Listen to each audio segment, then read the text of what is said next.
바울은 우리 아이들 때문에 좀 집중이 안 될 수도 있는데 주일학교 하나요? 안 해요? 그래요. 참 주일학교 하시는 권신경 집사님이 한국을 급하게 가셨는데 그 남편 되시는 이대원 집사님 누님이 어제 갑자기 돌아가셨어요. 몸이 아프셨는데 그래서 또 부부가 급하게 오늘 비행기를 타고 한국을 가셔서 주일학교 준비를 못해서 같이 예배를 드리는데 예배 끝나고 카톡이라도 이대원 집사님, 권신경 집사님 이렇게 위로의 문자 보내주시면 좋겠습니다. 오늘 제목은 교회를 다니지 말고 예수님을 믿어야 합니다. 따라해 보십시다. 시작. 교회를 다니지 말고 예수님을 믿어야 합니다. 그런 제목으로 말씀 전합니다. 바울은 지난주 1장을 통해서 하나님 모르는 사람들, 또 이방인들, 하나님을 거부하고 부인하는 사람들의 죄가 무엇인지, 그리고 그 죄에 대하여 하나님께서는 어떻게 심판하시는 것인지에 대하여 증거했습니다. 여러분, 예수님 모르는, 하나님 모르는 불신자들이라 할지라도 세상의 모든 만물을 통해서 하나님이 이 세상을 창조하셨고 하나님은 그 세상 만물 가운데서 하나님의 행하심을 드러내 보이신다. 그것이 바울의 증언이었습니다. 그런 하나님께 대하여, 창조주 하나님께 대하여 감사하고 영광을 돌리려 하기는커녕 오히려 어리석은 마음으로 또 무지한 마음으로 썩어 없어질 사람이나 동물의 형상에 만들어서 그것을 섬기고 예배하는 것을 하나님께서는 바로 심판하지 아니하시고 내버려 두심으로, 하나님께서 내버려 두심으로 그들을 심판한다 그랬습니다. 마음의 욕정대로 부끄러운 정욕에 타락한 마음에 그렇게 내버려 두심으로 하나님의 심판은 그들에게 임한다. 그래서 나타나는 현상들이, 지금 일어나는 수많은 세상의 불이나 악행이나 탐욕이나 악의로, 이 세상에 일어나는 모든 현상들은 결국 하나님을 하나님으로 모셔들지 아니한 삶의 결과다라고 그렇게 증언하고 있는 것이죠. 지금 우리들이 살아가는 세상에 얼마나 많은 악행이, 죄악이 만연하고 있습니까? 이 세상 모든 사람들은 하나님께서 간섭하시고 찾아오시고 하나님께서 그의 인생에 개입해 주시고 은혜를 베풀어 주셔야만 하나님의 은혜를 받을 수 있다는 사실을 우리는 지난 1장을 통해서 깨달아 알 수 있죠. 그래서 로마서 1장은 하나님을 거부한 사람들, 일명 이방인들, 하나님 믿지 않는 사람들에 대한 하나님의 심판이 무엇이며 그 심판에 대하여 그들도 당연히 마땅히 하나님의 심판을 받을 줄을 알면서도 불구하고 그런 일들을 끊임없이 행하고 있다. 이것이 현재 세상의 모습이다. 바울은 그렇게 증언합니다. 여기까지 아마 이 로마서의 말씀을 유대인들이 들었다면 그래 맞아. 하나님 안 믿는 사람들 하나님께서 다 선택하지 않고 내버려 두셔서 그들은 다 하나님의 심판 속에 멸망당하고 말 거야 라고 유대인들은, 하나님의 선택을 받아서 나는 하나님의 자녀라고 생각하는 사람들은 그렇게 생각했을 것입니다. 고개를 끄덕끄덕하면서 하나님 안 믿는 사람들은 다 그렇게 심판받아 마땅해 라고 하는 그 유대인들을 향하여 사도 바울이 지금 이제는 이방인들을 향하여 화살을 쏘던 그 화살이 이제 유대인들을 향하여 화살을 쏘기 시작합니다. 2장의 말씀은 바로 하나님 믿는 유대인들 뿐만 아니라 교회 안에 있는 우리들을 향하여 하나님께서 하시는 말씀입니다. 하나님 잘 믿는다고 하는 사람들, 교회 잘 다닌다고 하는 사람들, 예수 믿는다고 하는 사람들을 향하여 오늘 로마서 2장은 뭐라고 증언하고 있는가? 2장 1절에 보시면 그러므로 남을 심판하는 사람이요. 여기 남은 누군가 하면 하나님 안 믿는 사람들, 불신자들, 이방 사람들을 말하는 것입니다. 그리고 심판하는 사람은 누군가 하면 하나님이 나를 선택하셨어, 하나님이 나를 구원하셨다라고 생각하는 그 사람들을 말하는 거죠. 그 사람들이 하는 그런 심판하는 그 사람들은, 이 심판이라는 단어도 하나님의 심판과 같은 단어가 이 심판이라는 단어. 하나님이 사람들을 심판하는 것처럼 공의롭고 정의롭고 그 내면적 동기까지 살펴보며 하나님 심판하시는 그 심판인 것처럼 착각하고 이방인들에 대하여 그렇게 심판하는 그들을 너희는 누구든지 죄가 없다고 변명할 수 있겠느냐? 지금 바울은 그렇게 증언하고 있는 거죠. 2절 한번 보십시오. 제가 읽어보겠습니다. 1절 한번 보십시오. 제가 다시 한번 읽어보겠습니다. 그러므로 남을 심판하는 사람이여 그대가 누구이든지 어떤 사람이든지 유대인이든지 교회 안에 있든지 밖에 있든지 죄가 없다고 변명할 수 없다. 너 스스로 죄 없다고 말할 수 있겠느냐? 그대는 남을 심판하는 일로 결국 너 스스로를 정죄하고 있지 않느냐? 남을 심판하는 그대도 똑같은 일을 하고 있기 때문이다. 2절 말씀, 하나님의 심판이 이런 일을 하는 사람들에게 공정하게 되겠다는 것을 우리는 잘 안다. 사실 유대인들은요, 절 보시겠습니까? 핸드폰 내려놓으시고 저를 보십시오. 한번 보십시오. 유대인들은, 당시 유대인들은 이방인들에 비하며 율법을 잘 지켰어요. 착했어요. 도덕적으로 그들은 바른 삶을 살았습니다. 더 나아가 그들은 우상 숭배하지 않았습니다. 그들은 성적 타락 없었습니다. 그들은 동성애도 없었습니다. 1장에서 말하는 이방인들이 저지르고 있는 21가지 죄도 그들은 저지르지 않았습니다. 무슨 생각하겠습니까? 유대인들은 그거 봐. 우리가 얼마나 바르게 사는 줄 알아? 우리가 하나님 앞에서 하나님의 자녀될 만한 자격을 얼마든지 갖춘 사람이야. 우리는 저 이방 사람들, 하나님 믿지 않는 사람들과는 본질적으로 달라. 우리는 특별한 사람들이야. 우리는 아브라함의 자손이야. 하나님이 그래서 우리를 선택하셨어. 그래서 우리를 구원해 주셨어. 그런데 저 이방 사람들은 하나님 앞에서 심판받기에 마땅한 사람들이야. 그래서 하나님은 버려두신 거야. 하나님 그래서 저들을 구원하지 않는 거야 라고 생각하고 그들은 이야기하고 있다는 것이죠. 심지어 어떤 유대인들은 우리는 아브라함의 후손이니까 하나님 믿지 않고 하나님께 불순종해도 하나님은 우리를 구원하신다. 그런 믿음을 가지고 있었다는 것입니다.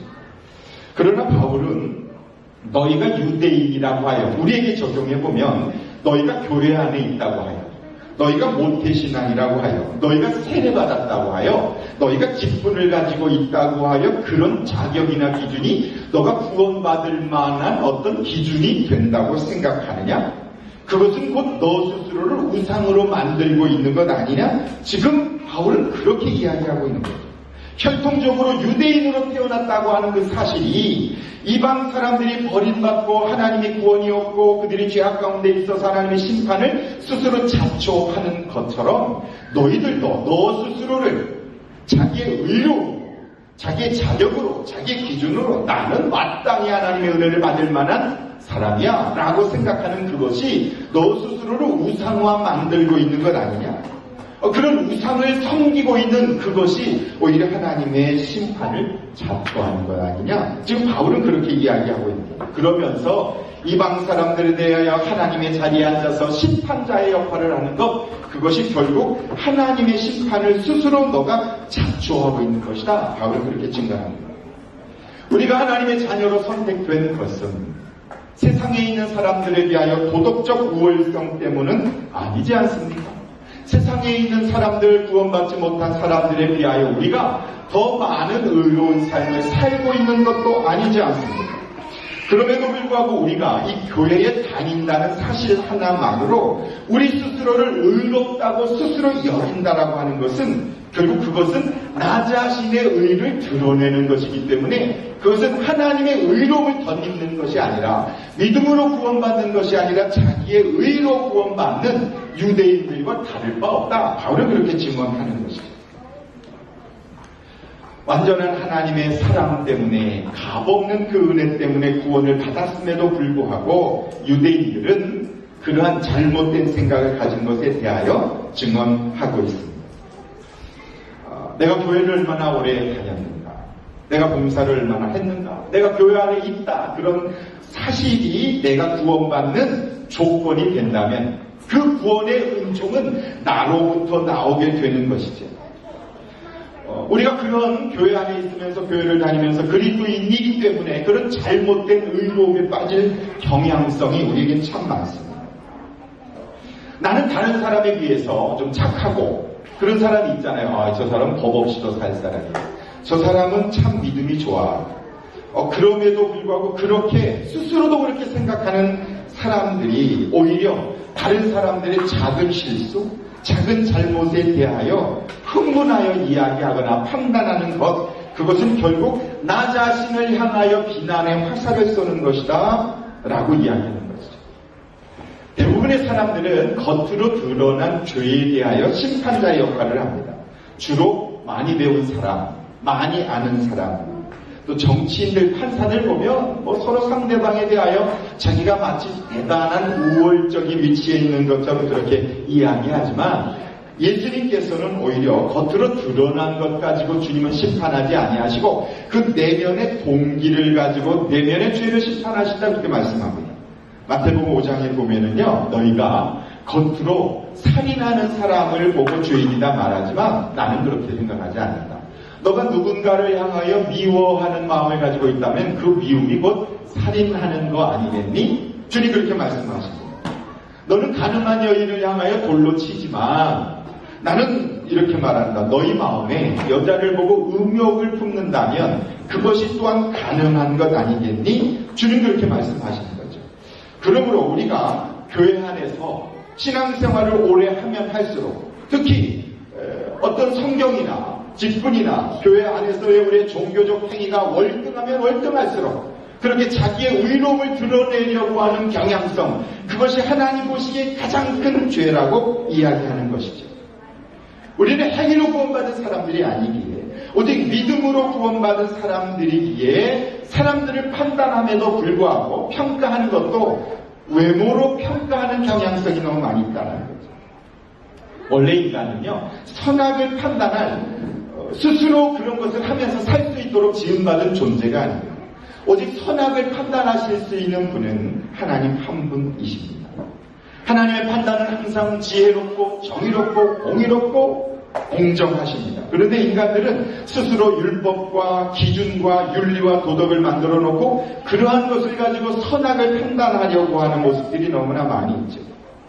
그러면서 선악의 판단의 주체자가 마치 나인 것처럼 옳고 그름을 평가하는 경향성이 우리에게 너무 많이 있죠. 에덴 동산에 하나님께서 선악과 나무를 만들어 놓으신 이유가 뭘까요? 그 선악을 알게 하는 나무를 만들어 놓고 그것을 먹지 말라 하신 그 결정적 이유는 선악을 판단하고 평가할 수 있는 것은 인간이 아니다 라고 하는 것을 가르치기 위해서 있었습니다.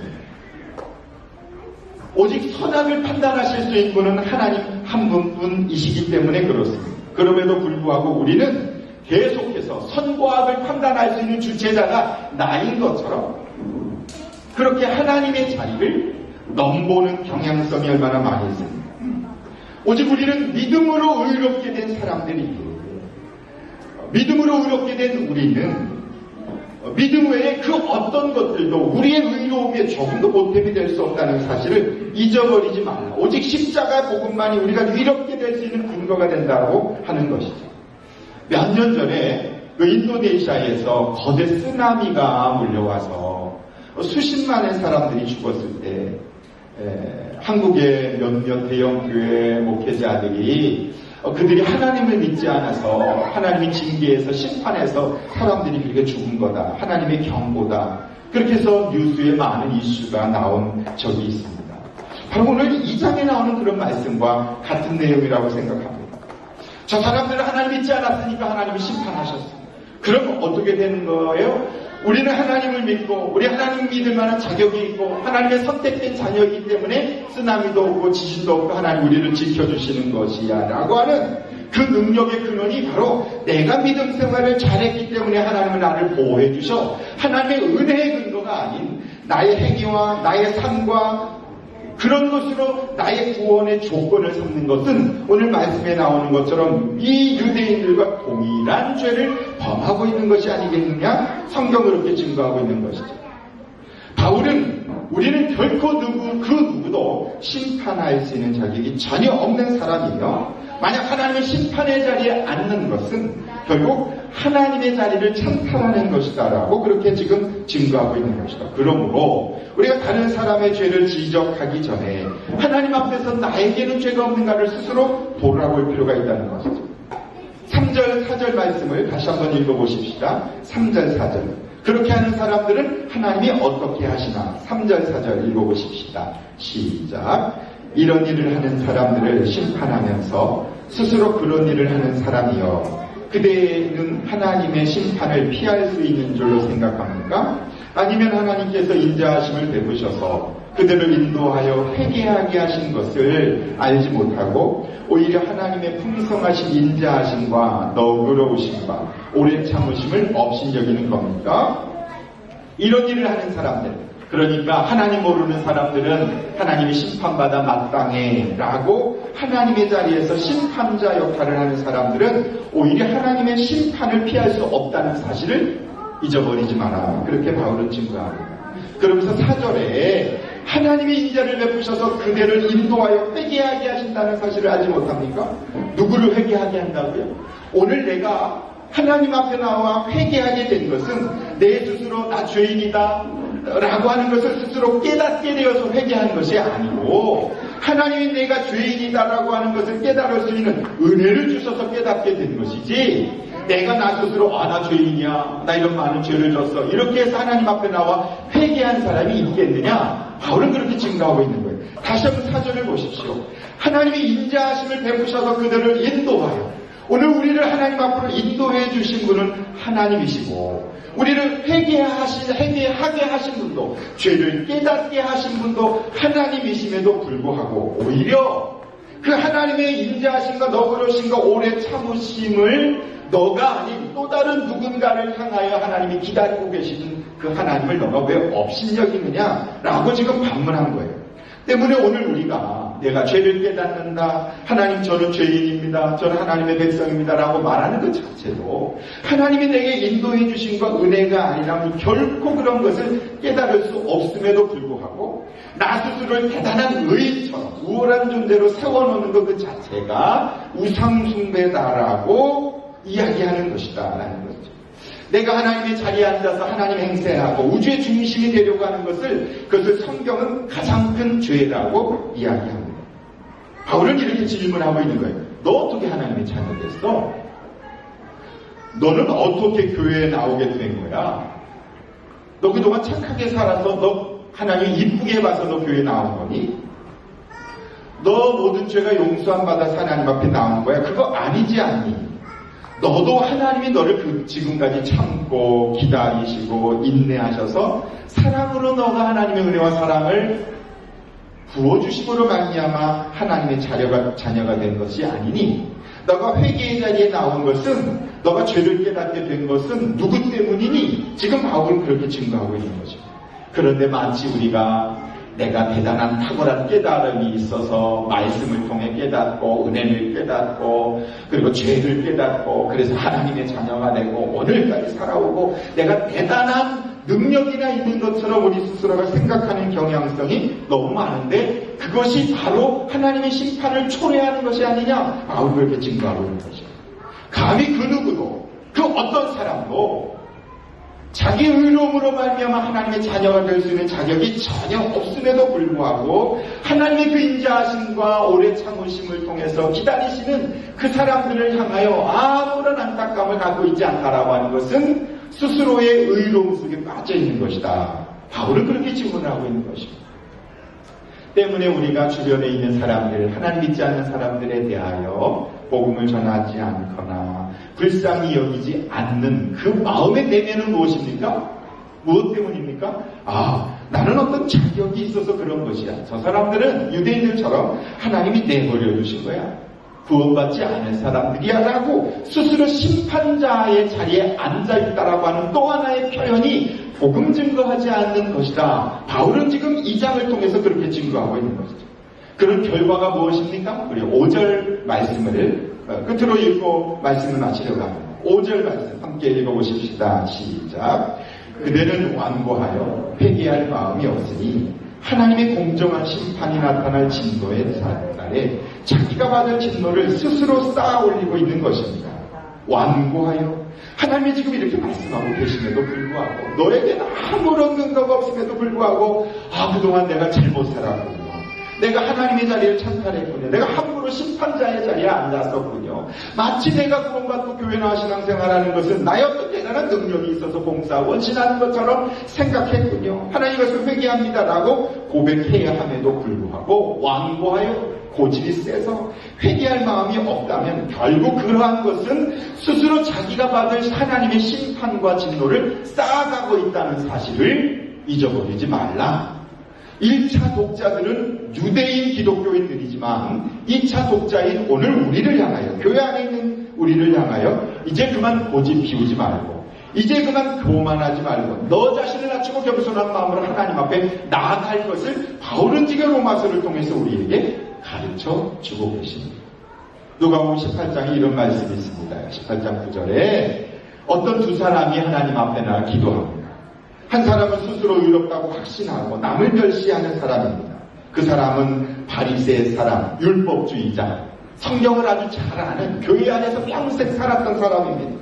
모태신앙이고 모태신앙이 다 그런 것은 아니지만 성경을 아주 많이 알고 저와 같은 성직자를 말하는 것이죠. 그럼 바리새파 사람은 하나님 앞에 나가서 어떻게 기도하냐면 하나님 감사합니다. 저는 남의 것을 빼앗거나 불의하거나 간음하는 저 사람들과는 같지 않습니다. 저 세리와 같지 않습니다. 저 죄인과 같지 않습니다. 제가 얼마나 거룩하고 의롭게 살아왔는지 아십니까? 저는요 일주일에 2번씩 금식합니다. 저는 제어의 모든 소득의 11조를 잘 드립니다.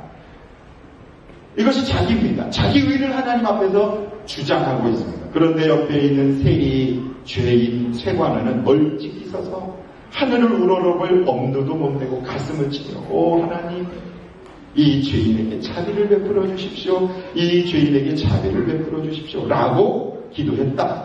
내가 너에게 말한다. 의롭다고 인정함을 받고 자기 집으로 간 사람은 누구겠느냐? 저 바리새파 사람이겠느냐? 자기가 죄인이라고 고백하는 세리겠느냐? 저 세리가 아니겠느냐? 누구든지 자기를 높이는 사람은 낮아지고 자기를 낮추는 사람은 높아질 것이다. 하나님 앞에서 하나님의 은혜를 받는 유일한 방법은 저 죄인입니다. 저 하나님의 말씀대로 살지 못했습니다. 이런 저를, 죄악덩어리인 저를, 죄인 덩어리인 저를 하나님이 저를 구원해 주셔서 오늘 이곳에 있습니다. 그럼에도 불구하고 우리는 또 실패하고 또 넘어지고 또 좌절하고 또 죄를 짓습니다. 그래서 저는 예수님이 없으면 못 삽니다. 저 주님이 아니면 살 수 없습니다. 주님만이 나의 능력이요 나의 산성이요 나의 방패시요 예수 그리스도 없으면 저는 절대로 죄악에서 나올 수 없는 자입니다 라고 고백하는 그 사람에게 하나님의 의의가 덧입혀지는 것이지 조금이라도 자신의 의로움을 주장하거나 드러낸다면 결국 그 사람은 하나님의 의로움의 은혜를 입을 수 없다. 그것이 오늘 우리가 읽은 말씀의 내용입니다. 적용해봅니다. 교회 다니지 않는 남편, 교회 나오지 않는 자녀들, 믿음이 없는 가족들, 불신앙의 자리에 있는 사람들을 향하여 우리가 얼마나 심판자의 자리에 있었습니까? 다른 사람의 죄를 보기 전에 내가 얼마나 추악한 죄인인지를 보는 것, 그것이 하나님의 은혜를 입을 수 있는 길입니다. 지난 1년 동안을 돌아보면서 저 자신을 보면 내가 목사로서 설교한다고 마치 설교하고 있으면 그 설교의 내용이 말씀의 내용이 내가 다 실천하고 있는 것처럼 자만에 빠졌던 적이 너무나 많이 있구나 깨닫습니다. 나는 무능하고 무지하고 아무것도 할 수 없는 자임에도 불구하고 내가 무엇을 대단히 할 수 있는 것처럼 착각에 빠졌던 적이 참 많이 있습니다. 그것을 결국 나 스스로를 우상으로 만들고 나를 섬기고 있다라고 하는 것을 오늘 말씀을 준비하면서 제가 깨닫게 되었습니다. 어저께 목장 모임을 하는데요. 한 그 자매님이 기도 제목을 말씀하셨습니다. 이렇게 말씀하셨어요. 기도 제목을 얘기하기가 좀 부끄러워요. 왜냐하면 제가 기도도 하고 기도하겠습니다. 성경 읽겠습니다. 라고 말하지만 지키지 못했던 적이 너무나 많습니다. 그래서 자꾸 거짓말하는 것 같아서 미안하고 부끄러워 기도 제목조차 내놓는 것도 어려운 것 같습니다. 오늘 설교를 준비하다가 어저께 그리고 오늘 새벽에 문득 그 분이 생각이 나서 제가 이렇게 문자를 보내드렸습니다. 우리는 매번 나 자신에 대해서 실망하기에, 아니 매번 나 자신에 대하여 실망할 때, 낙심할 때, 좌절할 때 비로소 예수 그리스도를 찾고 의지하게 됩니다. 예수님이 아니면 남은 아무것도 아닙니다라고 하는 탄식이 있을 때 그런 사람에게 비로소 하나님은 거룩한 의의 옷을 입혀줍니다. 하나님 댁에서 나올 수 있는 것은 아무것도 없습니다. 저는 죄악 덩어리입니다. 하나님 내 안에서 하나님을 기쁘시게 할 요소가 아무것도 없습니다. 그런 나에게 베풀어 주신 하나님의 은혜가 감사하고 나는 예수님이 아니면 살아갈 수 없습니다라고 하는 그 고백이 있을 때 그런 사람에게 하나님의 의로움의 은혜가 덧입혀지는 것입니다. 우리 포장하지 마십시다. 가면 쓰지 마십시다. 거룩한 척, 똑똑한 척, 아는 척, 모든 것을 훌륭한 척, 그러한 모습을 벗어버리고 하나님 앞에서, 성도들 앞에서 나눌 때 저는 정말 죄인입니다. 저는 그동안 하나님의 뜻대로 살아오지 못했습니다. 그래서 예수님이 필요합니다라고 하는 그 겸손한 낮아짐의 마음이 있을 때 비로소 십자가 복음의 은혜가 그에게 입혀지지 않겠습니까? 사랑하는 여러분, 우리 새해에는 자신의 의를 주장하지 말고 오직 하나님의 의, 예수 그리스도, 그 주님의 십자가를 붙잡고 나가는, 그래서 교회만 다닐 것이 아니라 예수님을 온전히 믿고 신뢰하고 의지하는 참된 그리스도인으로서 살아가는 한 걸음 더 나아가는, 그래도 또 우리는 실패하고 쓰러질 수 있지만 그래서 나 자신에 대하여 실망하기 때문에 예수님이 아니면 나 살 수 없습니다라고 하는 그런 고백이 비로소 입술에서 터져나올 때 참된 신앙인의 시작이 이루어질 것이라고 저는 믿습니다. 그런 은혜가 있기를 주님의 이름으로 축복합니다. 우리 시간 찬양 부르면서 준비하신 예물 드리고요. 혹시 하나님 앞에